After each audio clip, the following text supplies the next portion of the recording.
I'm basically curious on what it's like to make bread and make like pastries.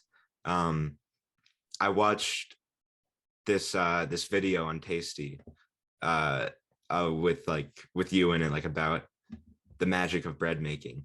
Yeah. Uh, and I know it sounds like it sounds like I'm making this up, but like for some reason your part about like making babka like connected with me. And I tried making babka a few times, and it was fun, and it was like for me it was like it was a cool way to like engage with like my Jewish heritage, Yeah. um because I'm not really religious, but yeah, so Yeah, I mean, look, for when that video came out, it was actually very surprising to all of us because none of us really expected when I think that was an eater video, um, or Tasty, sorry. And when they did that video, none of us really expected how, like, we didn't really know what's going to come out of that, and how they're going to edit it in a way that makes it look very, very appealing. I'd say, like, in terms of bread making in general, of course there are the realities that aren't necessarily shown on a day-to-day life, like waking up super early. It's much easier said than done. And then when you show that in a video that looks very, very appealing, of course you see the so quote unquote the magic of bread making. Um, but I think the one thing that we as bakers or pastry chefs can't really show or explain is the the kind of like the day to day, the drive to come in, every single morning, you know, obscure hours. We live in New York, so you probably know the trains. At 2 a.m., 3 a.m., they're kind of crazy just getting to work. mm, But then actually diving into, like the basics of, flour, water, salt, yeast, to make these different types of doughs and to understand like the know-how of pastry. That's something that can never be portrayed in a video. But I think that what they did in that video is show kind of like I guess the initial passion of what drives us every day, and what kind of kind of in a way showcases our work. Of course, my work kind of these days, deals with a lot more than just one type of product. There are so many variables and so many things going on at the bakery, especially at Brett's Bakery. So, our scope and just the size of what we do, and the, I guess, the quantities and the quality of it, it's a daily struggle for sure. And it takes a long, long time to perfect that. And it's constant work in progress. So, it makes me really happy actually that you saw that video, and you saw, for some reason, the babka is the one that stuck to you, because I remember there was, what did they show? They showed like baguette, mm, challah, and babka, right? yeah. If I'm not mistaken. So for me also, I mean, like, I always preferred, making what we call, so in the baking world, you have your traditional bread, which would be, baguette and challah. And then nowadays, we call this, what we do, or babka or croissants and stuff like that, is the viennoiserie. And viennoiserie is a very wide range of, like, it's a very kind of like, a wide variety of products that have to deal with taking usually a yeasted dough and then engulfing butter into it. So that whole technique is called viennoiserie, or lamination. And that's what I deal with on a day-to-day basis now, more than that I do traditional bread. But it's that plus entremets and cakes and mousses and stuff like that. And you really have to understand a lot of science and a lot of molecules, and as to how they are reacting within a dough and in a recipe. So I'm kind of diving into like the more molecular part of traditional, let's say, babka making, because I'm sure our grandma in Eastern Europe, did not have to deal with why certain fibers react to certain waters, and why certain yeast strains are better than the others, and how do you get like better freezing stability. But that's the evolution of pastry, and that's what makes what we do nowadays, I think, more complex, but at the same time we can get very interesting results from it. Yeah. Um, so what is your your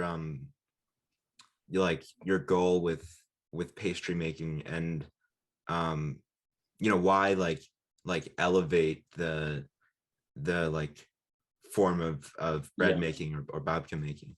Well, I think that, if we, in any craft, if we stayed, I guess,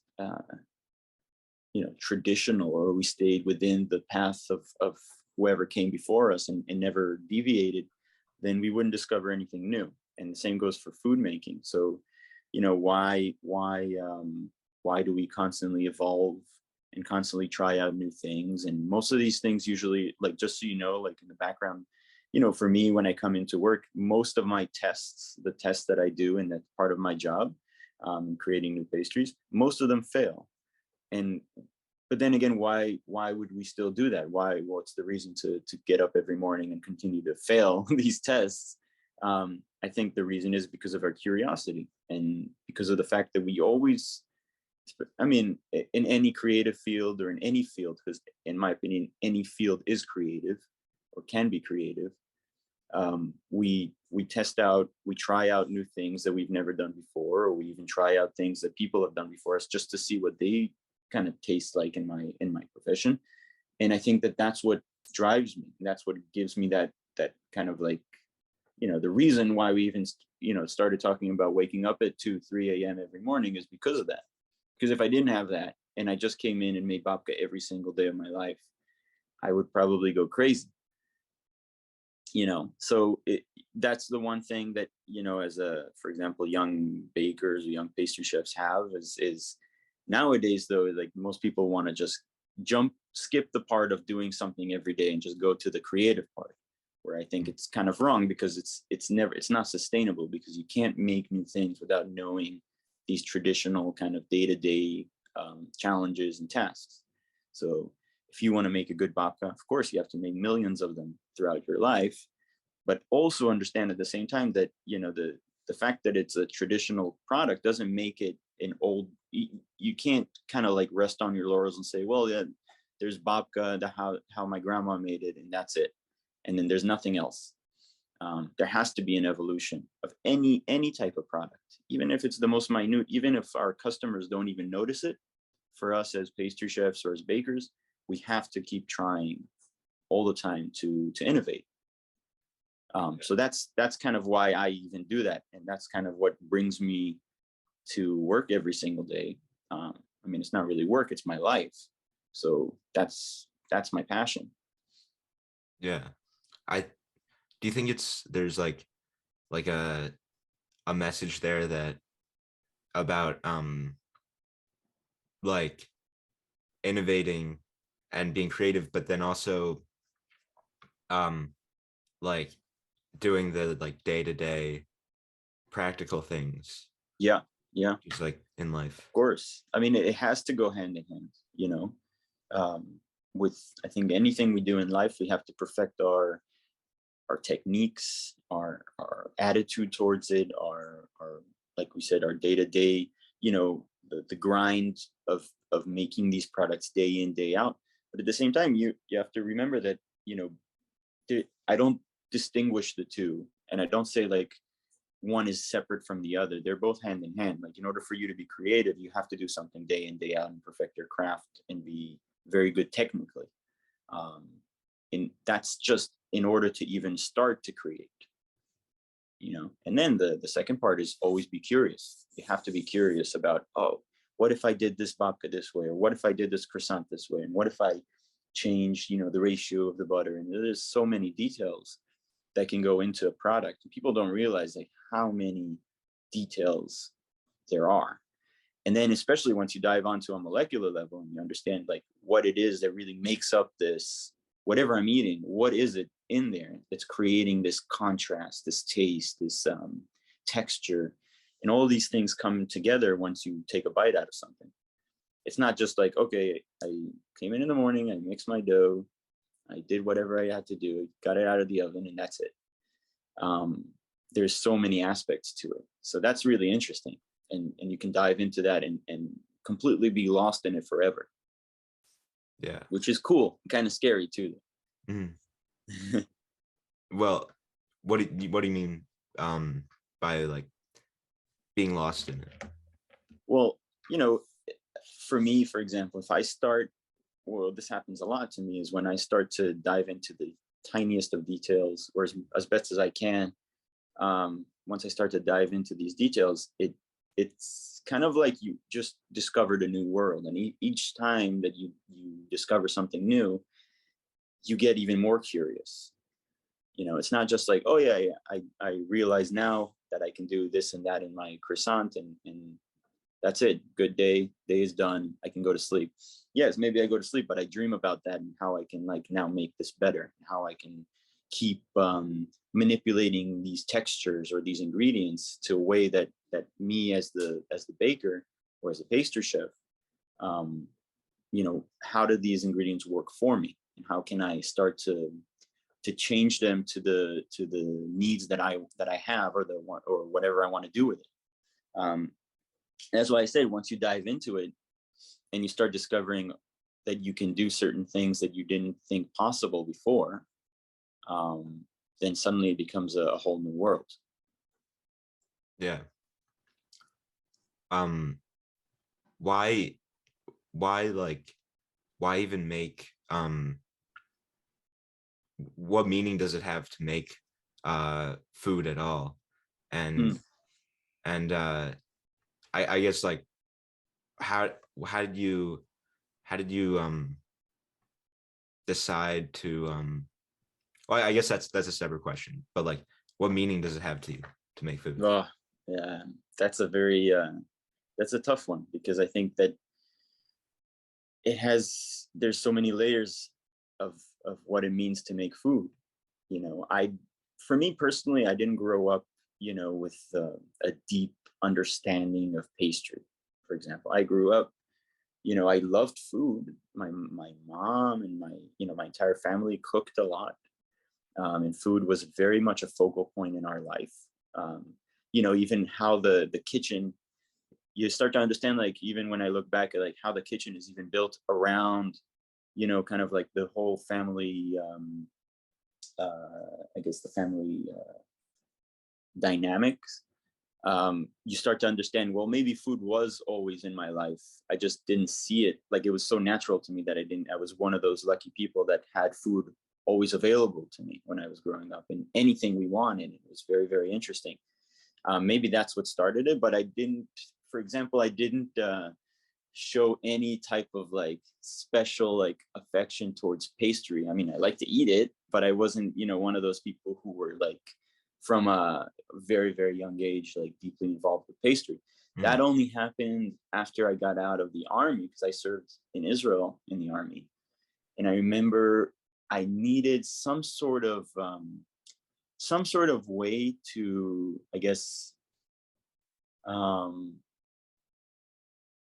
some sort of way to kind of, because when you're in the army for 3 years, you kind of do nothing that you want. It's always something that somebody else wants. And you don't even know what you want, because you go in at such a tender age. It's 18, you're a kid. You don't know nothing at 18. Um, I'm sure you know more than what I did when I went in at 18, Joey. But for me, when I got out, I needed some way to express myself, and I didn't even know what it is I'm trying to express. You know what I mean?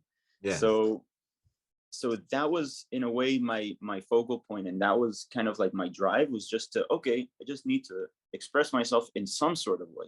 And I think, looking back now, it could have been anything. Could have been, who knows what it might have been. This just happened to, like, fall onto my lap, and that's what I took, and that's what I became obsessed with.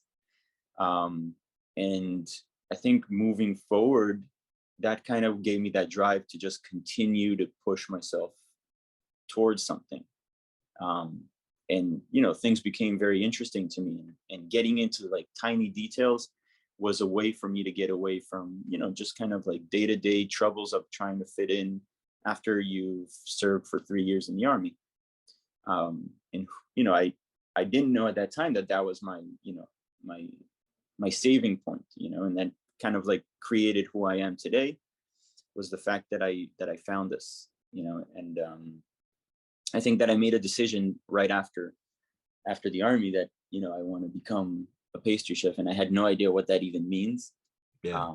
And when you're looking back, when I look back at, like, comparatively to, for example, if you look at the gold standard of French and European pastry chefs, they start at the age of like 13, 14 over there, and they already are kind of like designated to on this path to become a pastry chef. And I had a lot of ground to make up very, very quickly. So I think my drive towards working constantly and keep, like, to just continue to push myself was very, very innate in me. So I had to make up grounds really fast, and I kind of discovered that I am also very competitive, with myself and with others, and I constantly have this need to, I guess, I always want to be the best. It's not always the reality. I'm not always the best, of course, but that's a need in me that I always want to be better and I always want to be the best. So I had this drive of like, okay, I have to make up for all that ground, all those years that these other pastry chefs had on me, and that they had, more training at a younger age. I have to make up for that. And I think that was the initial kind of like, I guess, forward movement from me, was to just continue to work and push myself. So I moved from Israel to New York, knowing that there are some good pastry shops and bakeries around here, and knowing that there's a very competitive food industry here in New York. And that's it. And I just decided to dive right into it. Yeah. Needless to say, it wasn't all planned. It wasn't like that. It wasn't as pretty as I planned it to be in my head. You get to the reality of understanding how difficult this kind of life is, and how difficult it is to succeed.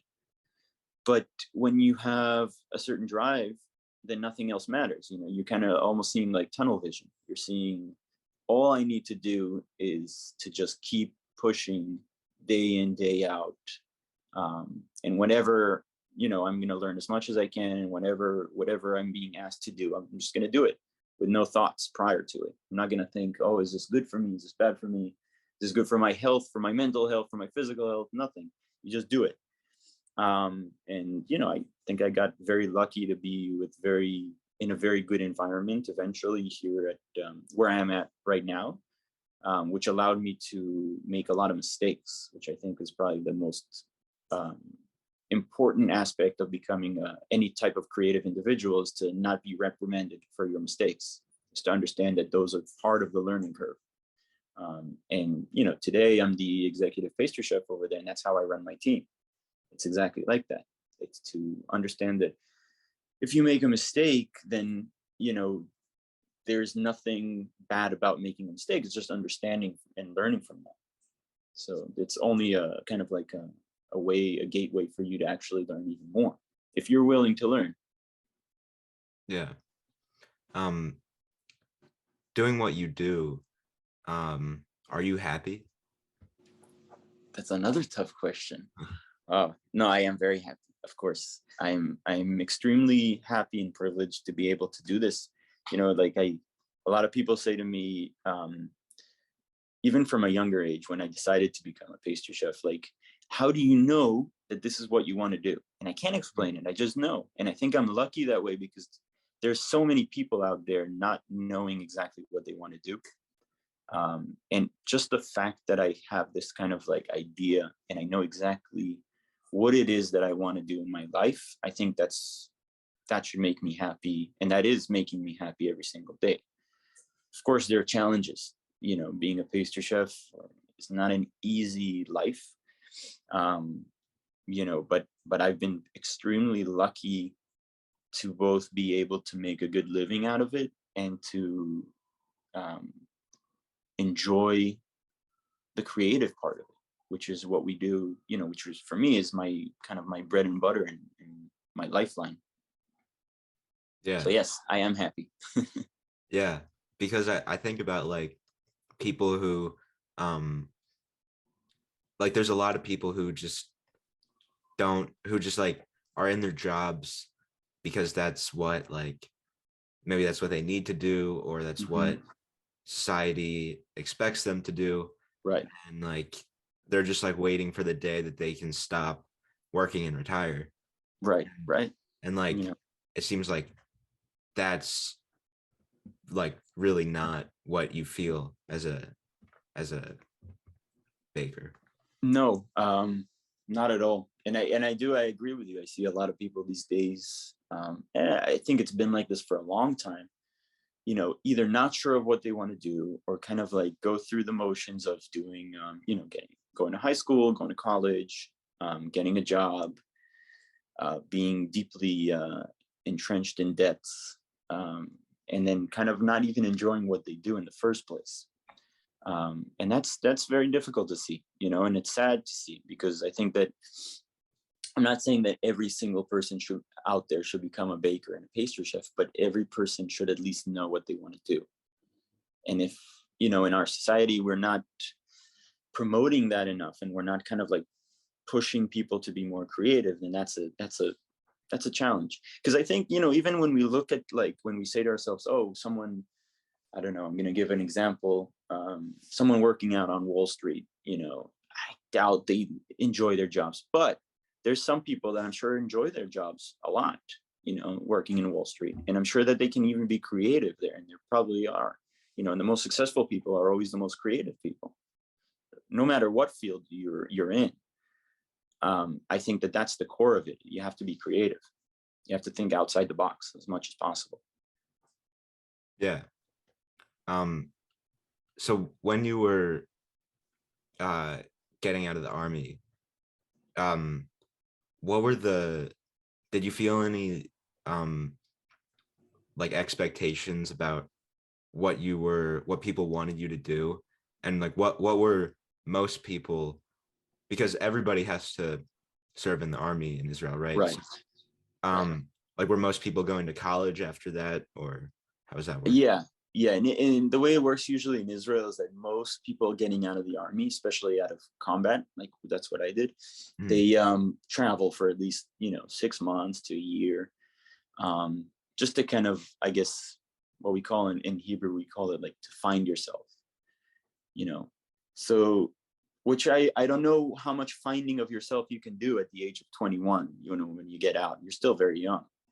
Yeah. But especially after going through that experience, I think most people in Israel, yes, they do that kind of like very schematic approach of traveling for a year and then going to university or college, studying whatever it is that interests them, and then pretty much finding a job. And for me, it wasn't like that, because I was trying very hard for a while to understand what it is that I really want to do.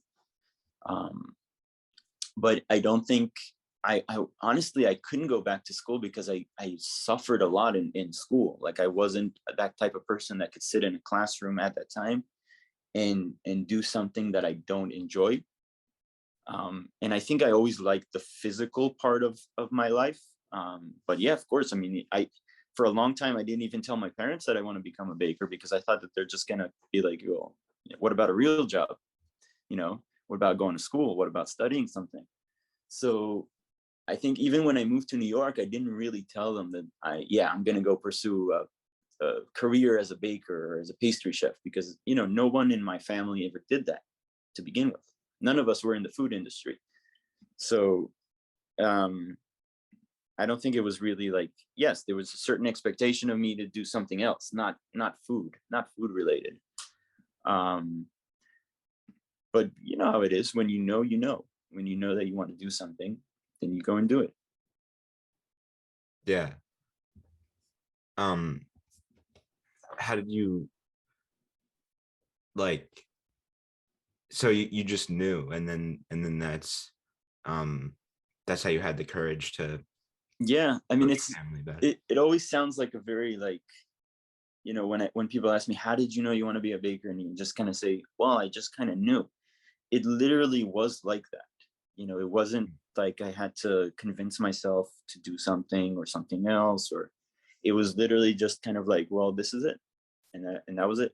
And there wasn't any kind of like struggle within me to say like, oh, I should go find another job or I should go find another profession. It wasn't like that. I just knew that that I have to try it. I didn't know that I'm going to be successful at it, but I knew I had to try it. That's another avenue that I had to try and approach, because if I didn't even think about what would happen if I didn't. I just kind of like said, well, this is it. I made a decision. Yeah. So, it's sometimes, it sounds like I'm, like it's hard to say, like, when you give advice to someone, and they say, how did you know? And you just kind of say, I just knew. It's kind of like copping out, because, I can't really explain how it is that I knew. You know what I mean? Yeah. So there was no reasoning in my head saying like, trying to convince myself to do it, or trying to convince myself to see the pros and cons. I didn't make any lists of yes or no, why to move to New York. It just kind of like happened. I went through those struggles in the beginning. I remember when I first moved to New York and I tried out, working at this bakery. I was awful, absolutely awful. And I remember like looking back at it now, it's just like, I was so harsh on myself too. So I wasn't really learning, because I was just trying not to make mistakes. Yeah. So then I went back to Israel and then realized that there is no other option for me. And I have to try, at least continue without quitting. I just have to continue on and moving forward with it and see where that takes me. And then that kind of like freed me up. I was like, I moved back to New York and I said, whatever happens, happens, and just keep opening these doors. And doors kept opening. And I was, every time I was surprised. I was like, oh, okay, I guess it's like that. It just becomes much easier when you're intent on, first of all, never giving up. And of course it's easier said than done, but just kind of keep opening these doors and see what happens. Yeah. When you moved to New York as an Israeli, what did you think, and how did you like compare America to Israel? Well, I was lucky because my dad is from New York. So I grew up, speaking Hebrew and English, Hebrew to my mom and English to my dad. And I had no problem understanding the culture, because my dad, of course, was an American all his life. And we even lived here. I think it was 2001. Yeah, it was September 11th. Actually, I remember it was like maybe 2 weeks after we moved to New York. It was September 11th. So it was really harsh. It was very, very, actually for us coming from Israel, from where, there was a lot of stuff going on, and a lot of very very bad situations in Israel, then it wasn't that much of a surprise to us. We weren't that shocked. Yeah. But I lived here for 2 years when I was very young. During September 11th, I was like, what, 12? So, it was then. And then we moved back to Israel. So I already knew the culture and I already knew what to expect. So it wasn't that, big of a, I guess, of a cultural gap for me to make up for. Yeah. What part of Israel did you live in? So I'm from Jerusalem. So so I was born in Jerusalem, and then spent almost my entire life there until I moved here. Yeah. And I've never been to Israel, let alone Jerusalem. Yeah. And I want to go, but yeah, you should. It's a very nice place. yeah. for especially for traveling. I think it is beautiful. Really is a beautiful country. Yeah. Such a small country, but really, really beautiful. So it's definitely one of those places you should put on your bucket list. Yeah. Did it affect you at all to grow up in like such a I don't know, historic and like yeah. It probably did, but I'm probably not even aware of how much it did. It's one of those things that you say to yourself, like, it's probably innate in me. Who I am today, I probably owe to growing up there. Whether it's from the endless wars that we have over there, to the culture, to the people, to whatever it is. But For sure, I'm probably affected me a lot growing up there. Yeah. Um, so what is your job at Bread's? You're the executive pastry Yeah, chef. so I'm the executive pastry chef. So basically, Bread's Bakery has been in New York, has been existing in New York for almost 10 years now. I think it's like 9 and a bit. And I joined after their first year, kind of moved my way up the ranks very quickly, and then became the executive pastry chef. So these days, we have 4 locations all across New York or Manhattan. And we produce a lot of some really nice products. Always work in progress, and there's always um, things that need to be dealt with, in terms of team building and in terms of understanding how to train. Because it's one thing if at this point in my career, it's one thing if I know how to make something, but it's even more important if I can train my team on how to do that. So that's one of the main focuses right now for me, actually, personally, is to kind of step away from the day-to-day production, because it's kind of doing damage in the long run. What you get to realize is that I'm definitely very controlling of the product, and I take it very personally. So for me to even move back a little bit so that other people can start to actually learn how to make these products has been a huge personal challenge for me. Just to be able to control a little bit less, and again, like, just be able to teach other people. And I get a lot of joy from teaching. I think it's really fun to have people that want to know. You don't get that often, but once you do get good team members that can actually want to learn the craft, then you get a lot of joy from teaching them, and they learn very quickly. It's something that like, very challenging and technical things to do. They as long as you're willing to learn, you can learn very, very quickly in this industry. And in the food industry in general, we're constantly with a lack of quality of good people. So whenever you get good potential pastry chefs, then it's something you want to cherish. So that's how I try to build my team right now. But the team is very, very big. So we work 24 hours, 24/7. So I'm constantly getting texts at all times of the day. And it consists of about 30 to 35 people. So it's a lot of people to manage. Yeah. What makes a good pastry chef, or a person who has potential to be a good pastry chef? I think first of all is just a curiosity, natural born curiosity, and certain type of fearlessness, because you have to be able to pair that curiosity with an ability to try something. So like, if you're curious but never try it, then it's kind of like, it doesn't really work out. But if you're curious, you have to have at least this curiosity and that fearlessness in the kitchen of being able to, first of all, make mistakes, learn from them, but also try again until you succeed.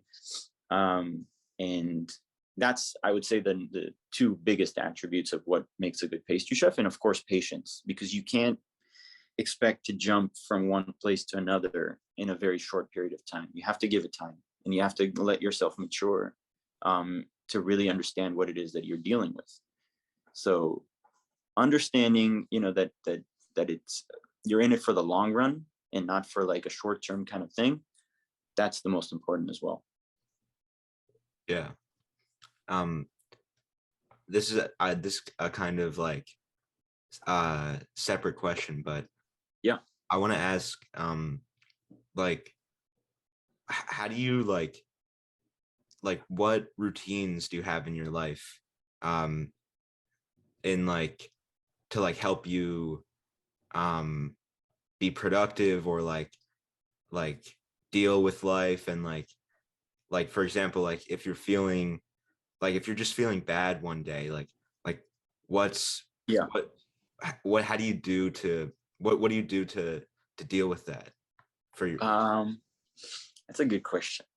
I think I have, for me, I'm very kind of, I it's hard, for some people, stress, for example, at work would be something that they can, dissipate with either doing some exercise or et cetera, et cetera. But for me, I don't know. I take things so personally that I take it home with me all the time. So that to that question, I'm still probably trying to answer that myself, and I don't think that, like I know for a fact that stress can sometimes be a good thing, but most times can lead to very, very bad places. So understanding how to deal with that type of like pressure, and especially in the food industry, there's a lot of pressure. Um, I'm still trying to answer that myself. I wish I had an answer to that. I have, I don't know, first of all, I have my wife who's always there with me and who's always, my best friend and tries to help me with everything. And I have a really cute cat who I try to like pet whenever I'm very stressed out. But aside from that, it's still a question that I'm yet to answer. And I don't want to give you an answer that, of course, for every person, for every individual, there's something that works for them. For me, it's always been like I have to work my way to push my way through that stress or to work my way through that stress. And I don't know if it's the right answer. I don't know if it's the right decision always. Of course, we all need vacations once in a while just to let our bodies and our minds rest. But normally it's just to push my way through it. That helps, but I don't know if it's a long-term solution. Yeah, that makes sense. Yeah. And I asked this as a last question to all my guests. What is, looking back to when you were like 17 or 18 years old, Yeah. what is your like a piece of advice that you would give them? I think honestly, thinking back and looking back, I'd say exactly the same the same thing that I say to myself right now is just savor every single second of what you're doing, and learn from everything that you're doing, whether it's bad things or good things. You don't know how they might affect you in the future. So, I think when I was 17, I couldn't care less for school, and I enjoyed, doing things that I thought were at the time were very right for me or cool in a way. But I can't I look back and I think I'm really happy I did them. As long as you're true to yourself, then it doesn't matter what you do, you're doing something right. So I would say just stay true to whatever you're doing, and really make it worth your while. So if you're anything, that's the same advice I would give my future kid. I would, if you're doing something right now and you're enjoying it, and it's very true, it has to be true. It has to be true to who you are and true to your identity and true to what you believe in, then do it. Because things might change, and you're probably going to change your opinion about a lot of things and about who you are, and et cetera, et cetera. But at the moment, enjoy it, savor it, and be true to yourself. Yeah. How do you decide what's true to yourself? If it feels right, and I don't think that there's any second where you can actually say, well, is this right or not? When you're not asking yourself if that's right or not, then that that's true. When you're actually doing things based off of kind of like a deep understanding of not asking yourself if this is correct or not correct, then you're probably doing the right thing. Yeah. If you're constantly torn between decision making and understanding, like, how would people look at me and what would they say if I do this, or what would I say if I do that, then it's probably not the right idea to do it in the first place. But if you're not thinking about it constantly and you're just acting and you're just being able to learn from everything that you're doing, then I think that's the right decision to make. Yeah. Yeah. Well, thank you for being here. Of course. Thank you. Thank you. Thank you for putting up with my 30-minute delay. Yeah, no, I don't have anything to do. So Yeah, we're on the same boat here, you see? So nothing changes in the long run. yeah. Yeah, but uh I'll I'll try to upload the podcast as soon as I can. And Of course. Yeah, I'm really looking forward to hearing it, man. I think you're doing a great job, really. Like it's fun to see someone from, like, who's starting out his career, or starting out his life, after high school, and kind of like really diving into it. And it seems like you're doing something very right. So as to your question, the last yeah, question, I think you're doing something right here. thank you. Yeah. Of course. And it feels like you were saying, like I don't really have to question doing this podcast. Like it just feels right. Yeah, yeah, and I'm sure that it'll only serve you in the future, and it seems like you're enjoying it a lot. I've enjoyed every moment of it, so thank you again. Yeah. Yeah. Well, thank you.